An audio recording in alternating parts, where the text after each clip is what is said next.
శ్రీశైలేశదయా పాత్రం శ్రీభక్త్యాదిగుణార్ణవం విజయేంద్రప్రవణం వృందే రమ్యజామాతరం మునిం లక్ష్మీనాథసమారంభాం నాథయామనమధ్యమాం అస్మదాచార్యపర్యంతాం వందే గురుపరంపరాం యో నిత్యమచ్యుతపదాం భుజయుగ్మరుక్మవ్యామోహతస్తదితరాణి తృణాయ మేనే అస్మద్గురోర్భగవతోశ్చ దయైకసిన్ధోః రామానుజస్య చరణౌ శరణం ప్రపద్యే మాతాపితా యువతయస్తనయా విభూతిస్సర్వం యదేవ నిజమేన మదన్వయానాం ఆద్యస్య నః కులపతేర్వకులాభిరామం శ్రీమత్తదండ్రీవడం ప్రణమామి మూర్ధా భూతం సరశ్చ మహదాహ్వయ పట్టనాథ శ్రీభక్తిసారకులశేఖరయుగివాహాన్ భక్తాంఘ్రిరేణు పరకాలయతీంద్రమిశ్రాన్ శ్రీమత్పరాంకుశమునిం ప్రణతోస్మి నిత్యం శ్రీమన్నృసింహవిభవే గరుడధ్వజాయ తాపత్రయోపశమనాయ భవౌషధాయ కృష్ణాదివృష్టిగజరాగ్నిభుజంగరోగక్లేశవ్యయాయ హరయే గురవే నమోస్తు మంగళం నరసింహాయ మంగళం గుణసింధవే మంగళానాం నివాసాయ యాదాద్రీశాయ మంగళం శ్రీలక్ష్మీనృసింహపరబ్రహ్మణే నమః కన్యాభరణి సంజాతం వాసూలకులభూషణం శ్రీరంగార్య గురోః పుత్రం షఠగోపమహం భజే అస్మత్ గురుభ్యో నమః.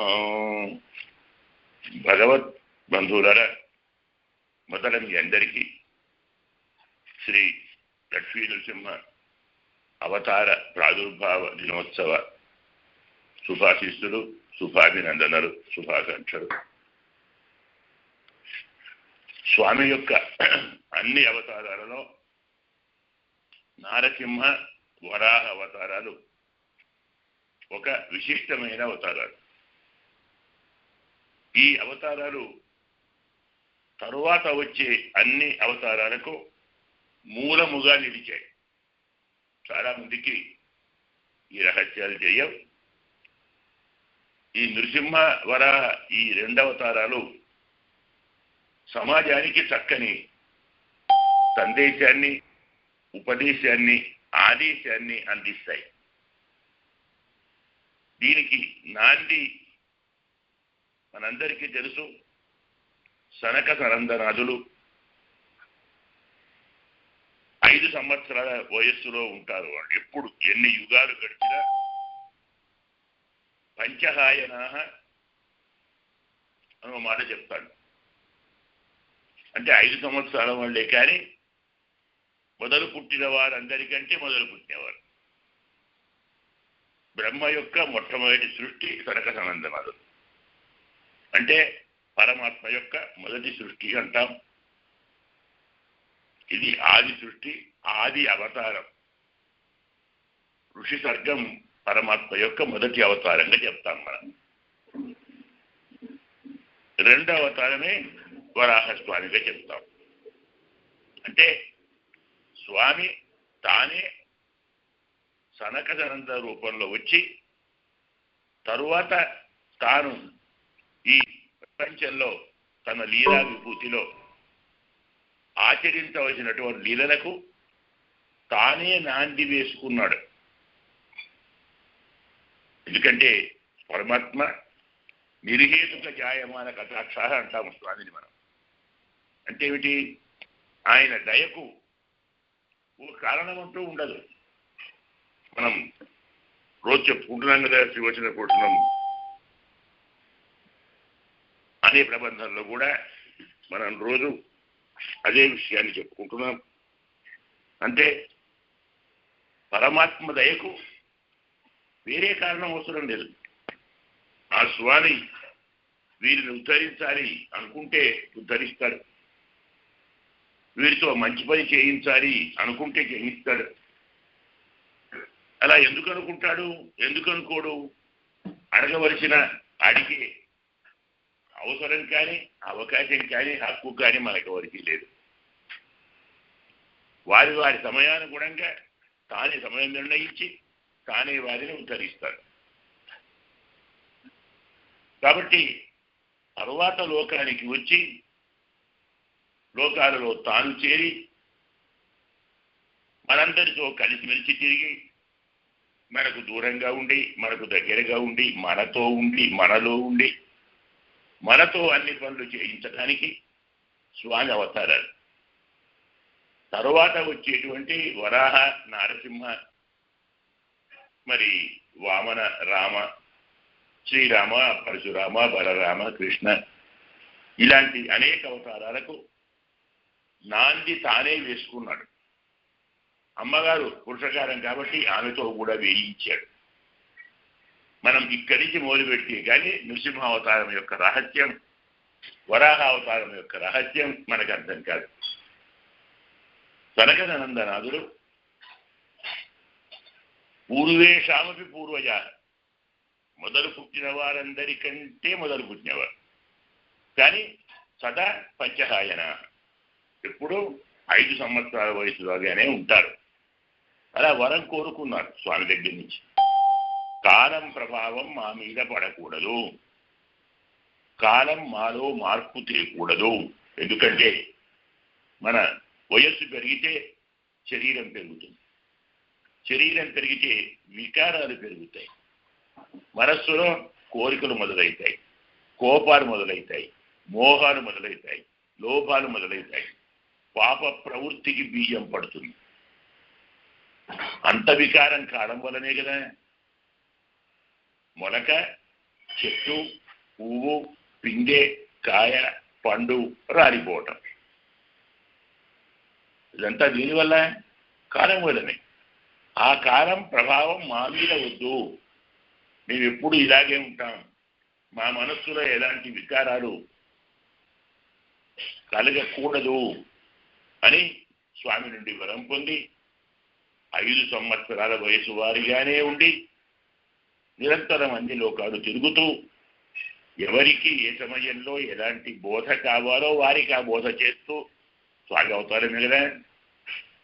మరి తపస్సును, యోగను, నిరంతరం పుణ్యక్షేత్రాలు, పుణ్యతీర్థాలు సంచరిస్తూ తమ స్పర్శతో, తమ దృష్టితో, తమ ప్రవేశంతో పవిత్రం చేస్తూ ఉన్న సనకాదులు ఒకానొక సమయంలో వైకుంఠానికి వెళ్ళారు.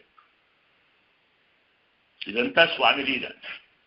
ఎందుకంటే జాగ్రత్తగా ఆలోచిస్తే పెద్దగా కారణాలు కనపడవు. వైకుంఠానికి వెళితే చక్కగా నేరుగా అప్పటికి వెళ్ళాలి. సనకాదులు వాళ్ళందరికీ తెలుసు. కానీ జయ విజయులు వారిని ఆపారు. కార్య వైకుంఠం, కారణ వైకుంఠం, అది కూడా గుర్తుంచుకోవాలి. వైకుంఠం అంటే ఇది పరమపదం కాదు, ఇది ప్రకృతిలో ఉండేటువంటి వైకుంఠం. ఇక్కడికే రావణాసుడు వెళ్ళాడు, హిరణ్యకశిపుడు వెళ్ళాడు, మనం కథలు చెప్తుంటాం కదా. ఇది ప్రకృతిలో ఉండేటువంటి వైకుంఠం. అంటే బ్రాంచ్ ఆఫీస్, మన భారతలో బ్రాంచ్ ఆఫీస్. ఎందుకంటే అక్కడికి పోతే మళ్ళీ తిరిగి రారు కదా. నచ పునరావర్తతే, నచ పునరావర్తతే. ఒక్కసారి పరమపదానికి వెళ్ళిన వాళ్ళు మళ్ళీ తిరిగి రారు. మరి వీళ్ళు వెళ్ళి వస్తున్నారంటే ఇది కార్యవైకుంఠం అంటాం. ఇలాంటివి చాలా ఉన్నాయి. మనకు ఆయా పురాణాలు చెప్తారు. రావణాసురుడు పరమాత్మ యొక్క చక్రపు దెబ్బలతో కంఠం కాయలు కాసింది చెప్తారు. ఇలాగే కొన్ని కథలు ఉన్నాయి. అందువల్ల ఇదంతా కార్యవైకుంఠం. ఇక్కడికి వెళ్ళారు జయ విజయులు. మరి న్యాయంగా పెద్దలు మహానుభావులు వస్తే ఆపవలసిన పని లేదు. కానీ స్వామి అమ్మవారితో ఏకాంతంగా ఉన్నారు. ఇప్పుడు మీరు వెళ్ళకూడదు, ప్రవేశం లేదు, అనుమతించము అన్నారు. వాళ్ళ డ్యూటీ వాళ్ళు చేశారు. వాళ్ళు ద్వారపాలకులు. ప్రభు యొక్క రక్షణతో పాటు వారి అవసరాలు, అభిప్రాయాలు, అంతరంగాలు తెలుసుకోవాలి. ఆపితే వారి కోపం వచ్చేసింది సరకాల్లో. వైకుంఠంలో రక్షణ ఏమిటయ్యా? అసలు మీరు కేవలం లాంఛనం కదా. ద్వారపాలకులు, చక్రజామరాలు, మరి సేనాపతులు, సైన్యము, అంగరక్షకులు, ఇవన్నీ ప్రకృతిలో అవసరం. పరమాత్మకు రక్షణ ఎందుకు? ఆయన జగద్రక్షకుడు కదా. అనంతకోటి బ్రహ్మాండ రక్షకుడికి వేరే రక్షణ కావాలా? రక్షణ మీరు ఇవ్వాలా? ఒక చక్రవర్తికి, ఒక జగన్నాథుడికి ఉండే లంఛనాలు కాబట్టి ద్వారపాలకుడు ఉండాలి, అంగరక్షకుడు ఉండాలి, ఇంకేవో ఉండాలి. మీరు అలా ఉండాలే తప్ప మాలాంటి వారిని, అంటే పరమాత్మ దర్శనం, పరమాత్మ సేవ, పరమాత్మ నామ సంకీర్తనం కంటే వేరే ప్రయోజనం పని లేనటువంటి మేమొస్తే ఆపుతారా? మా వల్ల స్వామికి అపాయమా? మా వల్ల స్వామికి అంతరాయమా? స్వామి నిరంతరం భక్తజన ప్రియుడే కదా. అతనికి వేళాపాడం లేవే. అతనికి విహారాలు విలాసాలు మన్ని మాతోటే, మనతోటే, మన కోసమే. మీరు వైకుంఠంలో కూడా ఆసుర బుద్ధి, తామస బుద్ధి, రాజస బుద్ధి ప్రవేశించారు కాబట్టి మీరు రాక్షసులుగా పుట్టండి అని శాపం ఇచ్చారు. గమనించండి. అయితే వాళ్ళు ఏం చేస్తారు? వాళ్ళ డ్యూటీ వాళ్ళు చేశారు, వారి కోపం వచ్చింది, శాపం పెట్టారు. ఏమనగలరు? అయ్యా చేతులు జోడించారు. వీరి సంభాషణంతా అక్కడి నుంచి వింటున్న స్వామి బయటికి వేయించేశాడు. పరమాత్మ దర్శనంతో పవిత్రులై ఆనందాన్ని పొంది సాష్టాంగ దండ ప్రణామం చేశారు. నేనంతా విన్నాను. స్వామి అంటాడు, న్యాయోగి దండ కృతకీర్తిశేషు. స్వామి చాలా చమత్కారంగా మాట్లాడాడు. పరమాత్మ కదా, తప్పు చేసిన వారిని దండించడం న్యాయము. మీరు ఏ పని చేశారో నాకది ఆమోదమే. ఎందుకంటే నా భక్తులకు వ్యతిరేకంగా ప్రవర్తిస్తే నా కుడి చేతిని కూడా నేను నరికేసుకుంటాను. నా ప్రధాన భక్తులు. అలాంటి మీ విషయంలో వీరి ప్రవర్తన, దానికి మీ దండన రెండూ నాకు ఆమోదమే. అయితే వీరు నా భక్తులే కదా.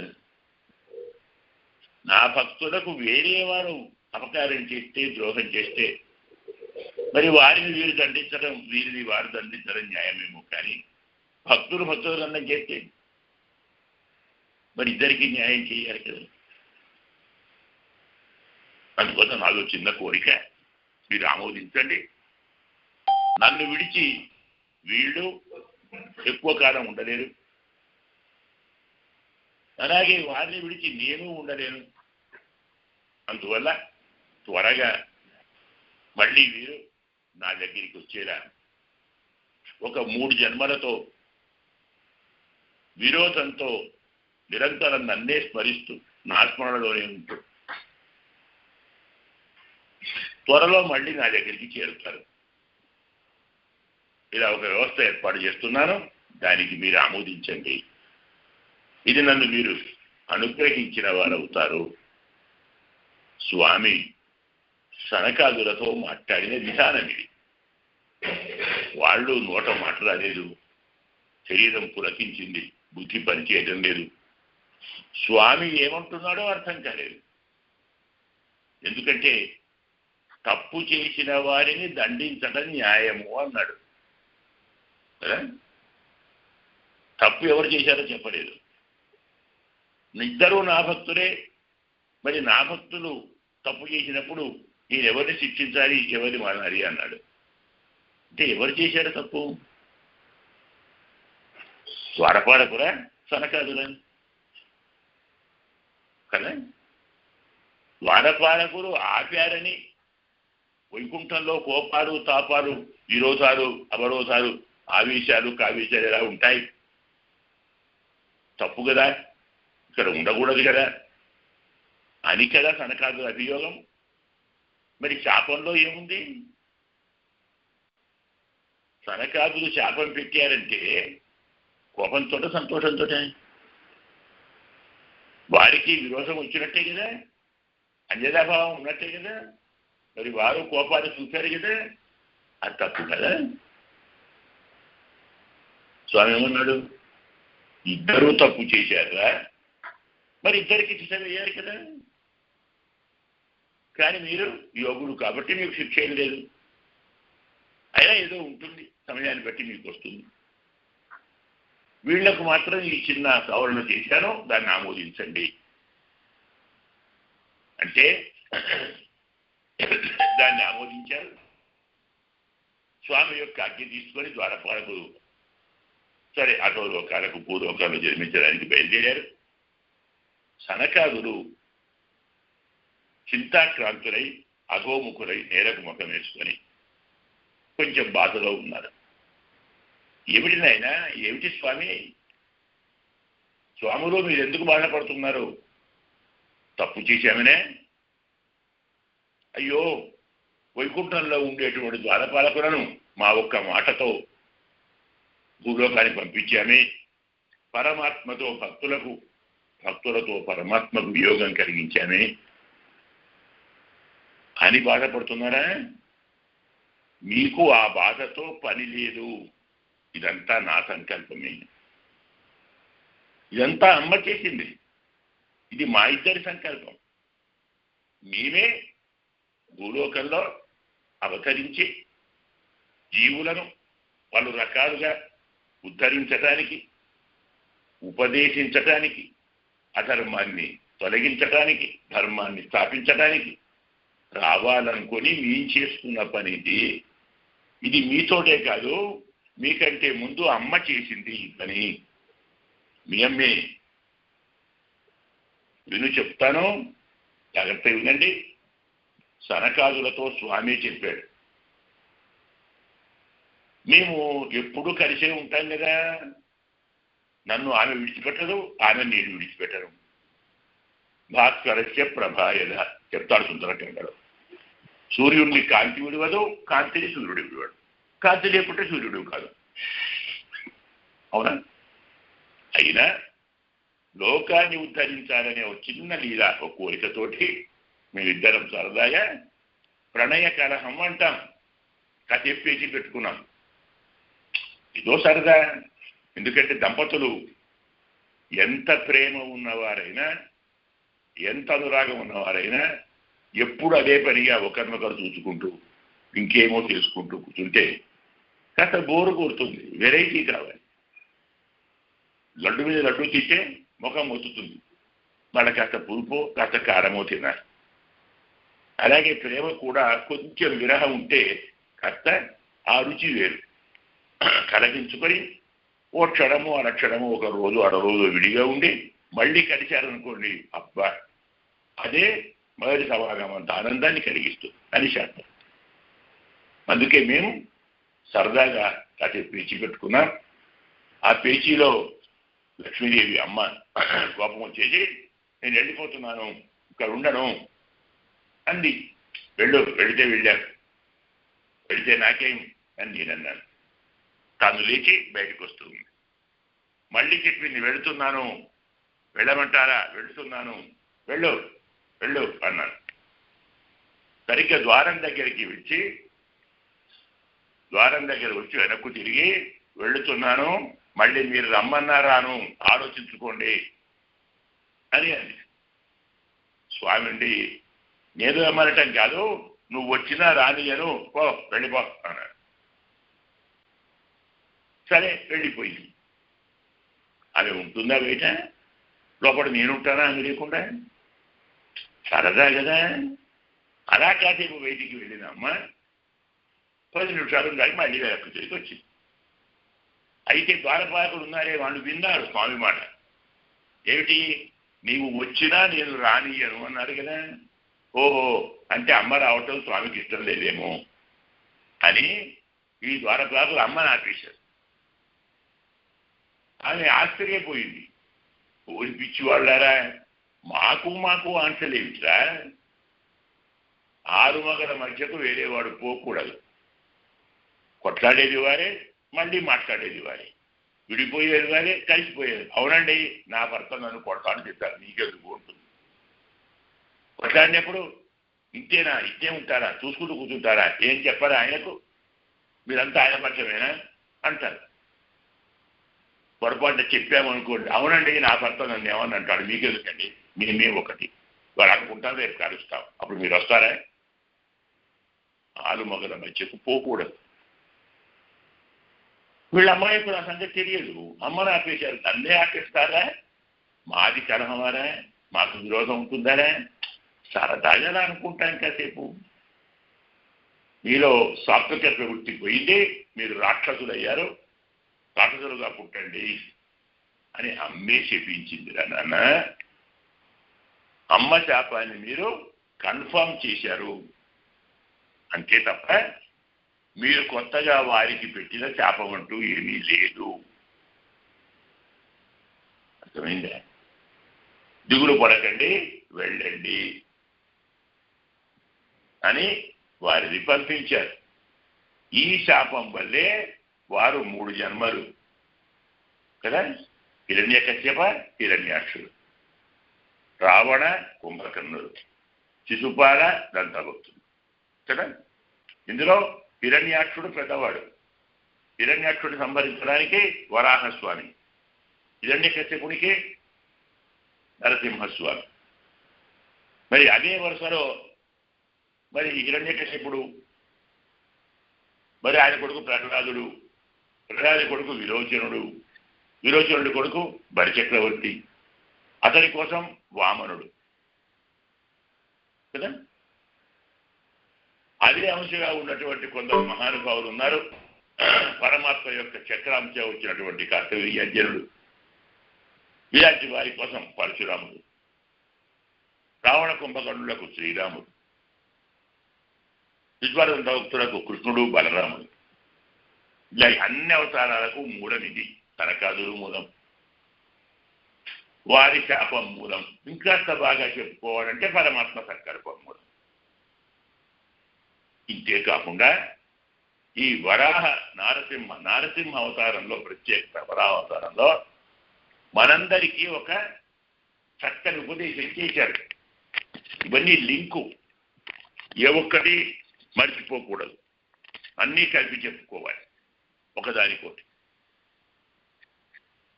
తల్లిదండ్రులకు చక్కని పాఠం ఇది. మీరు ధర్మంగా ఉండండి, మీరు న్యాయంగా ఉండండి, మీరు తప్పులు చేయకండి. మీరు చేసిన తప్పులే మీ పిల్లలకు అనువర్తిస్తాయి, మీ పాపాలు మీ పిల్లలను అనుసరిస్తాయి, మీ పాపాల వల్లే వాళ్ళ స్వభావాలు మారుతాయి. మీరు చెడిపోయిన పర్వాలేదు అనుకుంటే ఇబ్బంది లేదు, కానీ బాధ లేదు, కానీ మీ పిల్లలు చెడిపోకూడదు కదా. ఎలాంటి వారికైనా మేమేమైనా సరే మా పిల్లలు బాగుండాలనుకుంటాం కదా. మరి మీ పిల్లలు బాగుండాలంటే మొదలు మీరు బాగుండాలి. మంచివారైనా, ఎప్పుడు మంచిగా ఉన్నా, ఏ ఒకప్పుడు చిన్న తప్పు చేసినా ఆ ప్రభావం పిల్లల మీద పడుతుంది. పిల్లలు బాగుండాలన్నా మీరు బాగా ఉండడనే మరో ఉపదేశం నృసింహావతారంలో పరమాత్మ మనకు అందించాడు. అదెక్కడ అంటే, దేవతలు నిరంతరం గెలుస్తున్నారు, రాక్షసులు చనిపోతున్నారు, మరి ఎప్పుడు నా సంతానం స్వర్గాధిపత్యం లేదు, ఎప్పుడు ఇంద్రుడే రాదు, మరి మా పిల్లవాడు కావద్దా అని దితి కశ్యపుని దగ్గరికి వెళ్ళింది. స్వామి, నా పిల్లలుగా నీ పిల్లలు నా పిల్లలను చంపేస్తున్నారు, ఎప్పుడు అదితి పుత్రులే అంటే నీ పిల్లలే స్వర్గానికి అధిపతులు అవుతున్నారు, మా పిల్లలు యుద్ధంలో చనిపోతున్నారు, కాబట్టి నాదో కోరిక, ఇంద్రుణ్ణి చంపే కొడుకు కావాలి, స్వర్గాన్ని ఏదే కొడుకు కావాలి, కొడుకు కావాలని నీ దగ్గరికి వచ్చాను. సంతోషం, న్యాయమే, కొడుకు కావాలని మన దగ్గరికి రావాలి కదా. వచ్చావు బాగానే ఉంది, కానీ నువ్వు వచ్చిన సమయం బాగాలేదు. సంధ్యాకారం రాబోతూ ఉన్నది, ఇప్పుడే యాగం పూర్తి చేసుకొని కాస్త ఆరు బయటకు వచ్చాను, 5 నిమిషాలు కాగానే సంధ్యావందనం చేసుకోవాలి. ఇది సంధ్యా సమయం. ఈ సమయంలో మనం ఇలా ఏకాంతంలో విహరించకూడదు, ఆనందించకూడదు. ఇది అసుర వేళ, అసురులే పుడతారు. దానికి తోడు నీ మరిది అంటే శంకరుడు అన్ని లోకాలు తిరుగుతుంటాడు. వాడు అలా తిరుగుతుంటే ఆయన దృష్టి పడితే ఎలాంటి వాడు పుడతారో తెలియదు. అసలు ఆయన ముక్కంటి కదా. ఒక్క 2 గడియలు ఆగితే సంధ్యావందనం అయిపోతుంది, సంధ్య వెళ్ళిపోతుంది, రాత్రి సమయం వస్తుంది. తర్వాత మన ఇష్టం, మనం ఆనందంగా విహరిద్దాం, నీవనుకున్న సంతానం నీకు లభిస్తుంది అని కశ్యపుడు చెప్తే ఆమె వినలేదు. ఆవేశంలో ఉంది, ఉద్వేగంలో ఉంది, ఉద్రేకంలో ఉంది, ద్వేషంలో ఉంది. ఇంద్రుణ్ణి చంపేవాడు కొడుకు నాకు ఇప్పుడు కావాలి, స్వర్గాన్ని నా కొడుకే ఏదాలి. కొడుకు కావాలని కోరటం తప్పు కాదు, ఇంకొకరిని చంపేవాడు కావాలి. కోరికలోనే హింస ఉంది, కోరికలోనే ద్రోహం ఉంది, కోరికలోనే హాని ఉంది కదా. ఆవేశంలో మీ మగవాళ్ళు తక్కువ వాళ్ళు కాదు, మీకు ఇష్టం లేకుంటే అంటే ఇలాంటి కొడుకుని పట్టడం. ఇంద్రుణ్ణి చదువు నీకు ఇష్టం లేదని నువ్వు దాట వేస్తున్నావు, సమయం దాటేస్తున్నావు. అవన్నీ నాకు తెలియదు. నేను ఏ మాత్రం మీ మాట వినను, నాకు ఇప్పుడే కావాలి సంతానం. నేను సమయాన్ని పట్టించుకొని నిర్బంధం చేసింది. ధర్మశాస్త్రం ఎలాంటిదంటే భార్య నాకు సంతానం కావాలి అని పట్టుపట్టి భర్తను నిర్బంధిస్తే శ్రాద్ధంలో ఉన్నవాడైనా సరే శ్రాద్ధ ప్రక్రియను మాని ఆమె కోరిక తీర్చాలి. అలా లేనాడు భ్రూణహత్యా పాతకం వస్తుందని శాస్త్రం. ఇది కేవలం సమాగమకాంక్ష కాదు, సంతానకాంక్ష. సంతానకాంక్షను కాదనకూడదని శాస్త్రం. చూచాడు కశ్యపుడు, ఇదేదో ఉంది, ఏదో ఉన్నట్టుంది, ఇలాంటి వాళ్ళే పుట్టారేమో, స్వామి సంకల్పం, మనం ఎవరం కాదనటానికి. లేకుంటే విద్య సత్య ధర్మ వ్రత పరాయణురాలు, దక్ష ప్రజాపతి పుత్రిక, సదాచార సంపన్నురాలు, ఈయనకు ఇలాంటి వికృతి ఏమిటి, ఇలాంటి ఆవేశం ఏమిటి, ఇలాంటి ఆక్రోశం ఏమిటి? స్వామి చేయిస్తున్నాడు, ఆయనకే తెలుసు అన్న భావనతో స్వామి ఆమె యొక్క కోరికను అంగీకరించాడు. తరువాత అంటే గర్భధారణ అయిన తరువాత ఆమె మళ్ళీ పశ్చాత్తాపాన్ని పొంది, స్వామి తొందరపడ్డానేమో, ఆవేశంలో కోరిక అంటే కొడుకు కావాలనే కోరికతో నేను మీ విషయంలో కొంచెం అనుచితంగా ప్రవర్తించాను. ఉత్తరీయం చకర్ష అంటాడు. స్వామి యొక్క ఉత్తరీయాన్ని, వస్త్రాన్ని లాగింది అని చెప్తారు. ఒక స్వైరుడిలాగా, ఒక వేశ్యలాగా, ఒక విలాసినిలాగా తప్పు చేశాను. నా తప్పు నా గర్భం మీద పడకూడదు, అలా వరం ఇవ్వండి, శంకరుడు నాకు హాని చేయకూడదు అంటే ఇప్పుడు అనుకుంటే ఏం లాభం? జరగవలసింది జరిగిపోయింది. అయినా సరే మన ప్రవర్తన వల్ల లోక కంటకులు, లోక పీడ పరాయణులైనటువంటి 2 కుమారులు పుడతారు. ఒక మన్వంతర కాలం అంటే 71 మహాయుగాలు 3 లోకాలను వారు పీడిస్తారు, బాధిస్తారు. వారిని స్వామి శ్రీహరి వచ్చి సంహరిస్తాడు. కానీ ఆలస్యంగానైనా నీవు వాస్తవాన్ని తెలుసుకొని పశ్చాత్తాపాన్ని పొందావు కాబట్టి మనుమడు మంచివాడు వస్తాడు, పరమ భాగవతోత్తముడు, పరమ భక్తాగ్రతుడు వస్తాడు అని వరం ఇచ్చాడు కశ్యపుడు. అర్థమైందా? దితి కశ్యపుడు ఒక్క క్షణం చేయకూడని సమయంలో తప్పు చేస్తే ఆ ప్రభావం పిల్లల మీద పడింది. తల్లిదండ్రులు మీరు జాగ్రత్తగా ఉండండి, మీ తప్పు మీతోటే పోదు, మీ పిల్లలకు వర్తిస్తుంది. తల్లిదండ్రుల యొక్క ప్రవృత్తే పిల్లల బాగు అనే సందేశం నృసింహావతారం వచ్చే ముందు ప్రజలకు ఇచ్చాడు. అంతేకాదు తల్లిదండ్రులు మంచివాళ్ళైనా ఒకప్పుడు చిన్న తప్పు చేస్తే ఆ ప్రభావంతో పిల్లలు చెడిపోతారు.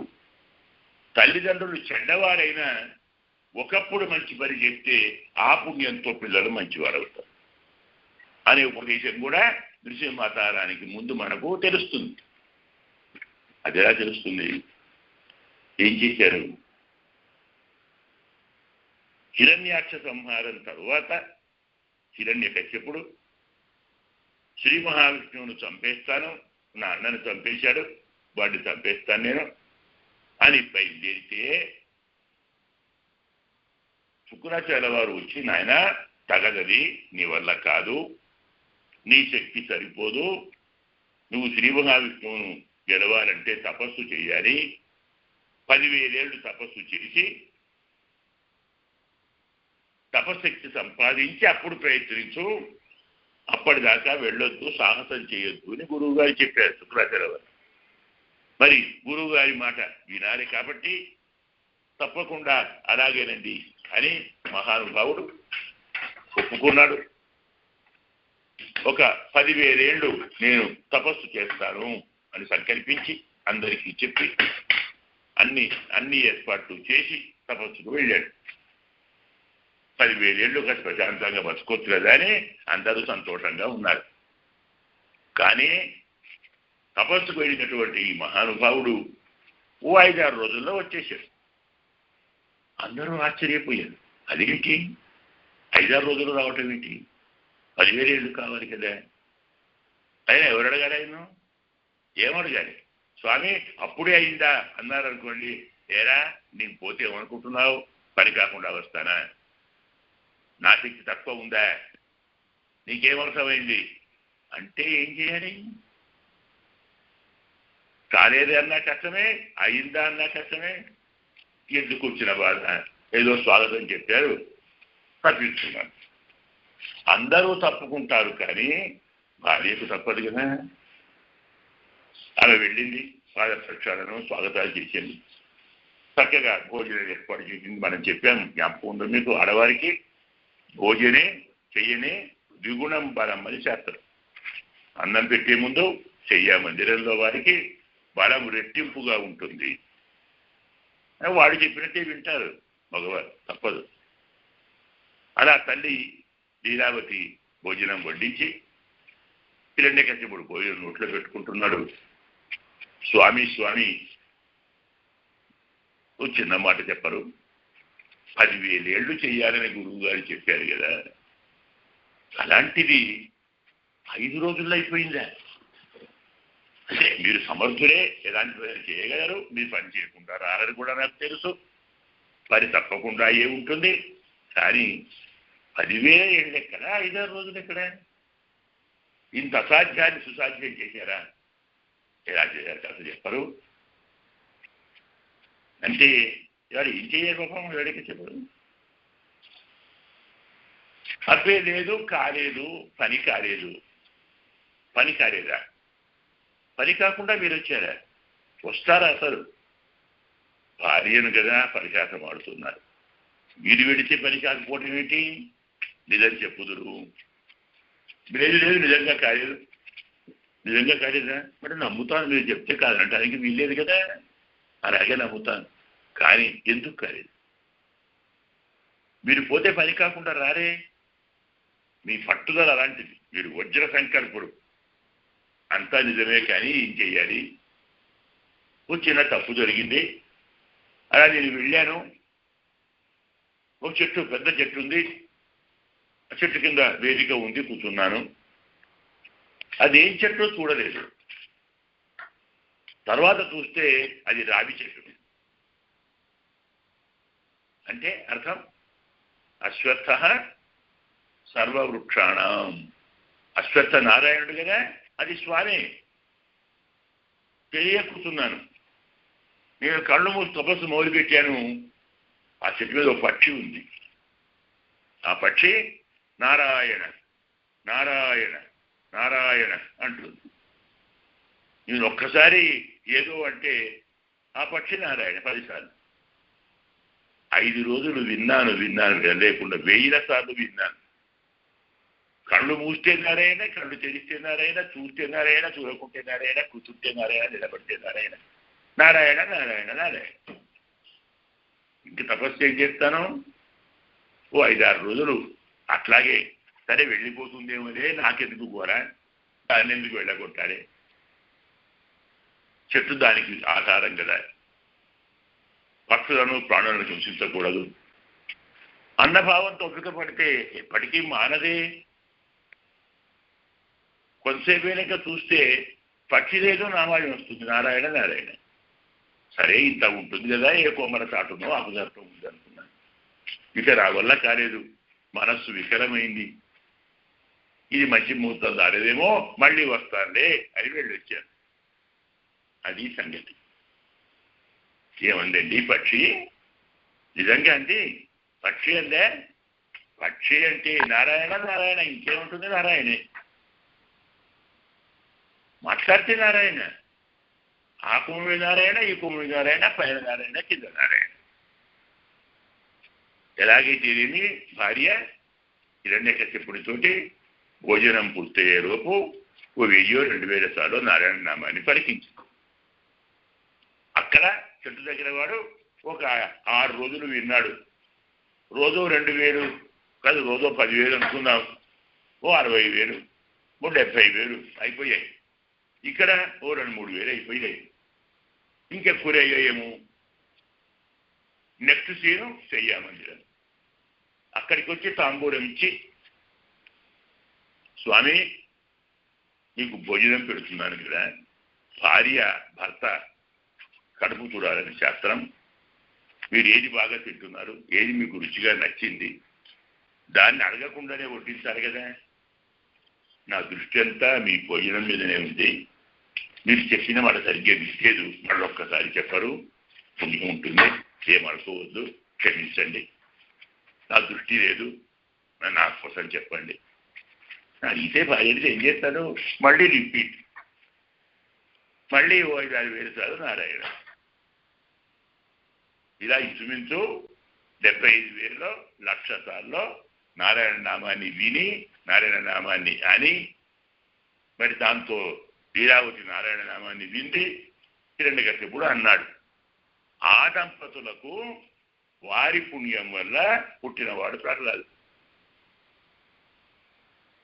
దుర్మార్గులైనా చెడ్డవారైనా ఎప్పుడో ఒకప్పుడు ఏ చిన్న మంచి పని చేసినా దాని ఫలితం వల్ల మంచి పిల్లలు పుడతారు. మంచివారైనా ధర్మాత్ములైనా ఆవేశంలోనో ఉద్రేకంలోనో ఏదో ఒక చిన్న తప్పు చేస్తే అంత మంచి వారికి కూడా చెడ్డవారు పుడతారు. తల్లిదండ్రులు జాగ్రత్తగా ఉండండి అని అవతారానికి ముందే మనకు చక్కని పాఠం చెప్పిన అవతారం నృసింహావతారం, వరాహావతారం కదా. ప్రహ్లాదుడు రావటం, ఎంతో మంది రాక్షసుల బాలులను ధర్మోపదేశం చేయటం, కౌమార ఆచరేత్ ప్రాజ్ఞ ధర్మాన్ భాగవతాని దుర్లభం మానుషం జన్మ తదపి అధ్రువం అస్థిరం అంటాడు. అందరూ బాగా గుర్తుంచుకోండి, బాల్యంలోనే భగవద్ ధర్మాలను ఆచరించాలి. ఏదో ప్రాణ ప్రయాణ సమయే తపవాత పిత్తై అని చెప్పినట్టుగా అంతకాలేచ మామేవం వనన్ ముక్త్వా కళేవరం యత్రయాతి, అంత్యకాలంలో నన్ను తలుచుకుంటే మోక్షముదారణ మాట నమ్ముకొని ఇప్పుడెందుకు తలసరి భగవంతుడిని, ఇప్పుడెందుకు గుడ్డు, ఇప్పుడెందుకు గోపురాలు, ఇప్పుడెందుకు పూజలు, సరిపోయే ముందు నారాయణ అందాం, మోక్షం వస్తుంది అనుకోకండి. అది మీ ఇష్టం కాదు, మీరు అనలేరు, మీ నోరు పని చేయదు, మీ గొంతు పెగలదు, మాట్లాడలేరు, గురక పెడతారు. మాట్లాడగలిగిన ఆస్తులు అప్పుడు చెప్తారు తప్ప భగవంతుని పేరు చెప్పరు. అందుకోసం బాల్యం నుంచే పరమాత్మ నామ సంకీర్తన చెయ్యండి, భగవంతుణ్ణి తలవండి, భక్తులను కొలవండి. ఎందుకంటే మానవ జన్మ రావటమే దుర్లభము. వచ్చిన 100 ఏళ్ళు ఉంటుందన్న గ్యారెంటీ ఏంటి, ఉన్నా మనం చేస్తామన్న గ్యారెంటీ ఏంటి అంటాడు ప్రహ్లాదుడు. తానే ప్రహ్లాద రూపంలో వచ్చి పరమాత్మను ఎలా తలసాలి, ఎప్పటి నుంచి మొదలుపెట్టాలి, ఎలా ప్రవర్తించాలి, ఎదుటివారు చేసేటువంటి హింసలకు, ద్రోహాలకు, విరోధాలకు, ద్వేషాలకు మనం గురి కాకూడదు, మనం రియాక్ట్ కాకూడదు. పరమాత్మే కాపాడుతాడు. హిరణ్యకశ్యపుడు ఇంత బాధ పెడుతున్నారా నాన్న, ఒక్కసారి వద్దందా నాన్న, తట్టుకోలేను నేను, వద్దు, ఒక్కసారి అడుగురా, మానేస్తాను హింస, నాకే అయ్యో అనిపిస్తుంది, నీకు అనిపిస్తుందారా అని తండ్రి అడిగితే, నాన్న నన్ను మీరు బాధ పెడుతున్నారా, ఎందుకు ఎలా భావిస్తున్నారు, నాకెంత తెలుసా, మీరు నన్ను తాతగారి దగ్గర చేరుస్తున్నారు, తాతగారి సేవ చేయిస్తున్నారు, నన్ను సముద్రంలో పడేశారు, సముద్రం ఆయన ఇల్లే కదా, తాతయ్య ఇంట్లోకి పోయాను, నన్ను పాముల మీద పడేశారు, పామంటే ఆయన పడిపే కదా, తాతయ్య బెడ్డి మీద పడుకున్నాను, నన్ను నిప్పుల్లో పడేశారు, నిప్పు అంటే పరమాత్మ ముఖమే కదా, నన్ను స్వామి ముఖంలో పడేశారు, నన్ను సూర్యుని ఎండలో నిలబెట్టారు కదా, సూర్యుడంటే ఆయన కన్నే కదా, పరమాత్మ కంటి ముందు నిలబెట్టారు, పర్వతాల నుంచి కిందెట్టేశారు, పర్వతాలంటే పరమాత్మ యొక్క ఎముకలు, భూమి అంటే ఆయన పాదాలు, పరమాత్మ పాదాలలో పడేశారు. ఇంత సేవ చేసి నాకు చేసే భాగ్యం కలిగించి హింసించానంటారా? నేర్చుకోండి, అందరూ నేర్చుకోండి. పరమాత్మ లేని చోటు, పరమాత్మ కాని చోటు, పరమాత్మ కాని వస్తువు ఏది లేదు. ప్రపంచమంతా పరమాత్మే, ఎక్కడున్నా స్వామి ఉన్నాడు, ఎక్కడికి వెళ్ళినా స్వామి ఉన్నాడు, ఎందులో ఉన్నా స్వామి ఉన్నాడు, ఏమి చేసినా స్వామి సేవే. ఇలా భావాన్ని పెంచుకోండి అని స్వామి ప్రహ్లాదుని ద్వారా నేర్పాడు. హిరణ్యకశ్యప హిరణ్యాక్ష జన్మ ద్వారా తల్లిదండ్రులు తప్పు చేయకండి చెప్పాడు. ప్రహ్లాద జన్మ ద్వారా దుర్మార్గుడైనా సరే అప్పుడప్పుడైనా కాస్త మంచి పనులు చేయండి, తరువాత సమాజం మంచిది వస్తుంది అని చెప్పాడు. ప్రహ్లాద ఉపదేశంతో పుట్టినప్పటి నుంచి భగవంతుణ్ణి స్మరించండి, ఏ కొంచెం అవకాశం దక్కినా స్మరించండి, సమయం లేదని తప్పించుకోకండి. సంతత శ్రీనారాయణ పాదపద్మయుగడి చింతామృతాస్వాద సంధానుండై మరచన్ సుధారిసుతుడు అని పానీయంబులు త్రావుతున్ గుడుచుతున్ భాషించుతున్ హాసలీలా నిద్రాదులు చేయుతున్ తిగురుతున్ లక్షించుతున్ సంతత శ్రీనారాయణ. నీళ్లు తాగుతున్నావు, తాగే ముందు నారాయణను, అన్నం తింటున్నావు, ముద్ద ముద్దకు నారాయణను, తేర్పు తీశావు నారాయణను, ఆవరించావు నారాయణను, కుర్చీ మీద కూర్చుంటున్నావు అమ్మయ్య అంటాం కదా, అమ్మయ్య బదులు నారాయణను, లేస్తున్నప్పుడు అమ్మా అంటాం కదా నారాయణను, బాధ కలిగింది అబ్బో అయ్యో అంటాం కదా నారాయణను. నిరంతరం పరమాత్మ నామాన్ని సంకీర్తనం చేస్తే అరిషడ్ వర్గాలు మీ దగ్గరికి రమ్మన్నా రావు.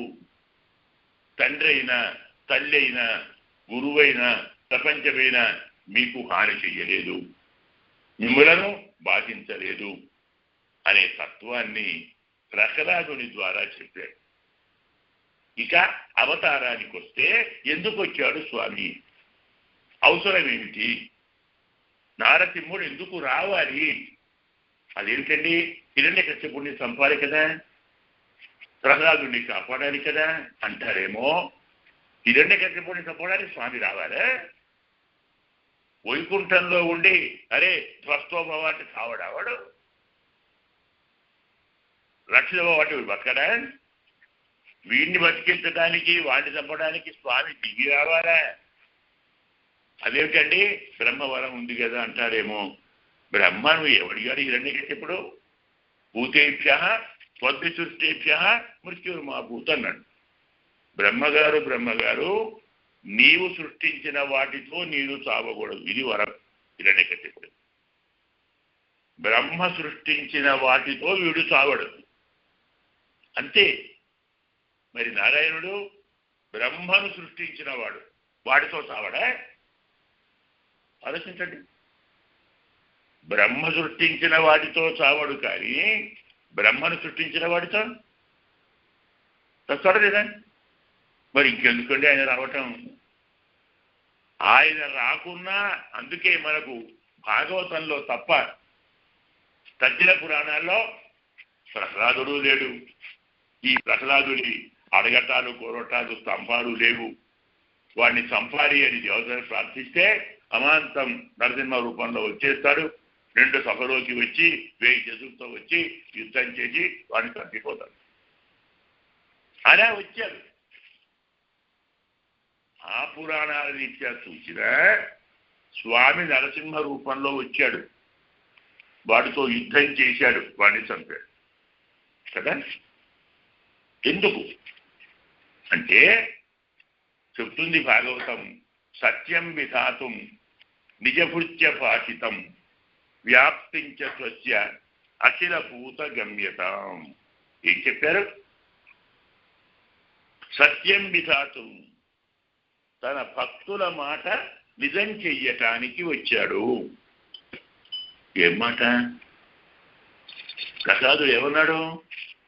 తండ్రితోటి ఇందుగలడు అందు లేడని సందేహము వలదు, చక్రి సర్వోపగతుండు ఎందెందు వెతకి చూచిన అందందే కలడు దానవాగ్రని వింటే. స్వామి అంతటా ఉన్నాడు, అన్ని చోట్ల ఉన్నాడు, ఆయన లేని చోటు లేదు అని చెప్పాడు కదా. మరి ప్రహ్లాదుడు అన్ని చోట్ల ఉన్నాడని చెప్తే హిరణ్యకశిపుడు స్తంభంలో చూపమని అడిగితే స్తంభాన్ని పగలగొడితే స్వామి రాకుంటే పరిస్థితి ఏమిటండి? స్వామి రాలేదనుకోండి, పరమాత్మ భక్తులందరూ అబద్ధాలు ఆడేవారే కదా. అపనింద రాదా? అపనింద తనకు కాదా? అందుకు తమేమన్నాడు? నిజ భృత్య భాషితం. 2 అర్థాలు. ఒకటి, తన భక్తుల మాట నిజం చెయ్యాలి అని. 2, తన మాట భక్తుల మాట నిజం చెయ్యాలి అని. అదేంటి?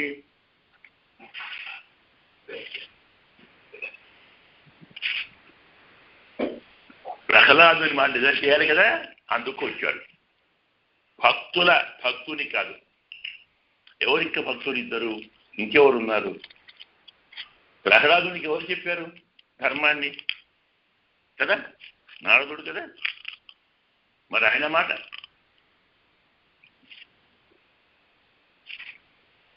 అక్కడి దాకా పోతే మరి ఆయనకు ఎవరు చెప్పారు?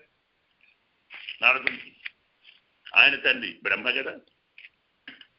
మరి బ్రహ్మకి ఎవరు చెప్పారు? తానే కదా.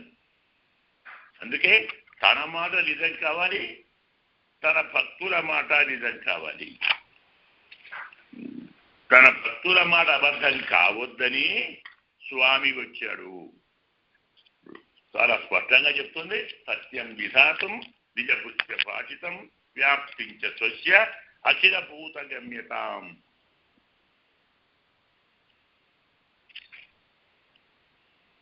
రెండో మాట, తాను విష్ణువు అంటే తాను వ్యాప్నోతీతి విష్ణువు, అంతటా వ్యాపించి ఉన్నాడు, సర్వభూతాంతర్యామి. ఆ మాట చెప్పొద్దా లోకానికి?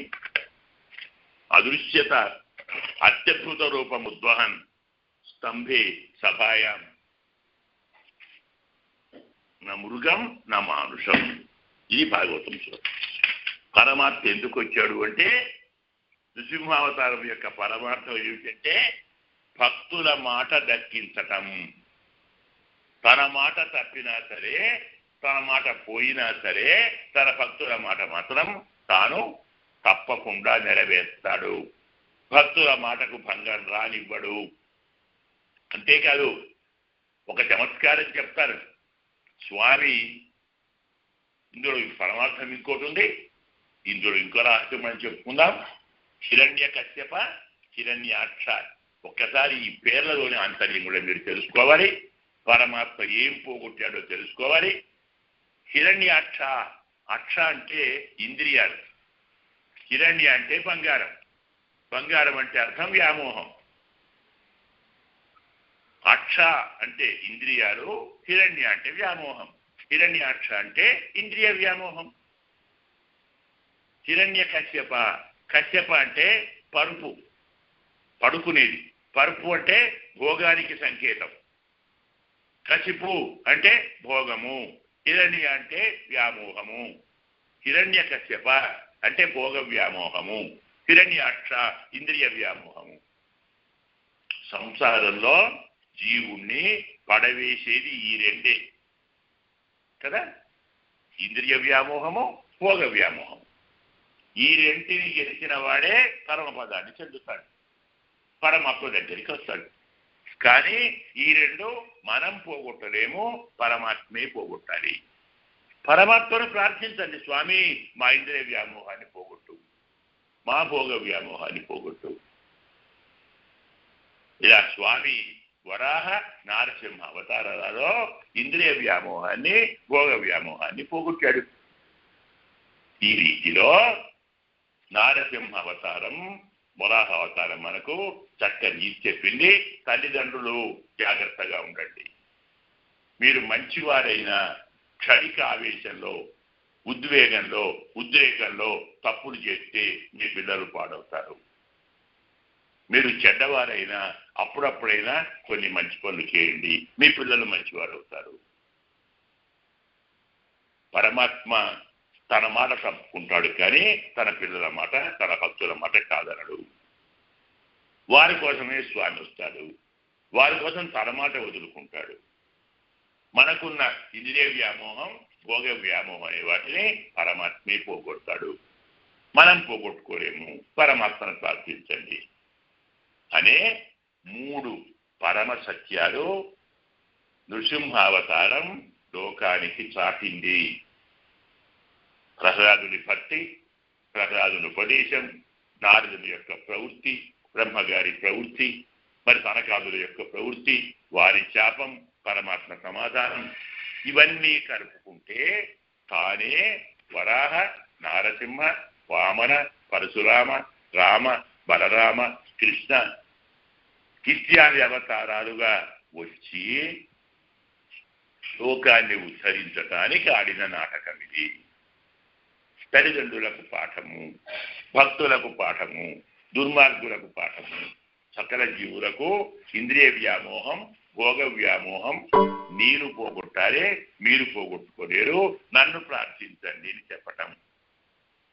ఇలా ఇది అర్థపంచకం అంటాం. ఈ 5 విషయాలు నృసింహావతారం మనకు బోధిస్తూ ఉండే. ఇప్పుడు నృసింహస్వామి యొక్క ఏమంటాం, తనియ అంటాం, దాన్ని మీకు చెప్తాను, అది మీరందరూ అనండి. తర్వాత ఈ కార్యక్రమాన్ని ముగించుకుందాం. సమయం కాస్త ఎక్కువైందేమో, కొంచెం తత్వం చెప్పాలని వివరించాను. ఇప్పుడు తనే చెప్తాను, అందరూ అనండి. వృషభే వృషభే స్వాతి నక్షత్రే స్వాతి నక్షత్రే స్వాతి స్వాతి నక్షత్రే స్వాతి నక్షత్రే చతుర్దశ్యాం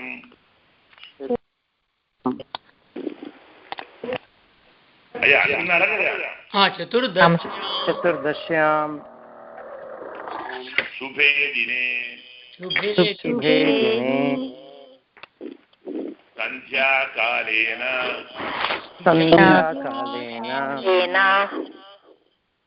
సంయుక్తం సంభోద్భూతం నృకేసరిం. మరోసారి వృషభే స్వాతి నక్షత్రే చతుర్దశ్యాం శుభే దినే సంధ్యాకాలేన సంయుక్తం సంభోద్భూతం నృకేసరిం లక్ష్మీ నృసింహ పరబ్రహ్మణే నమః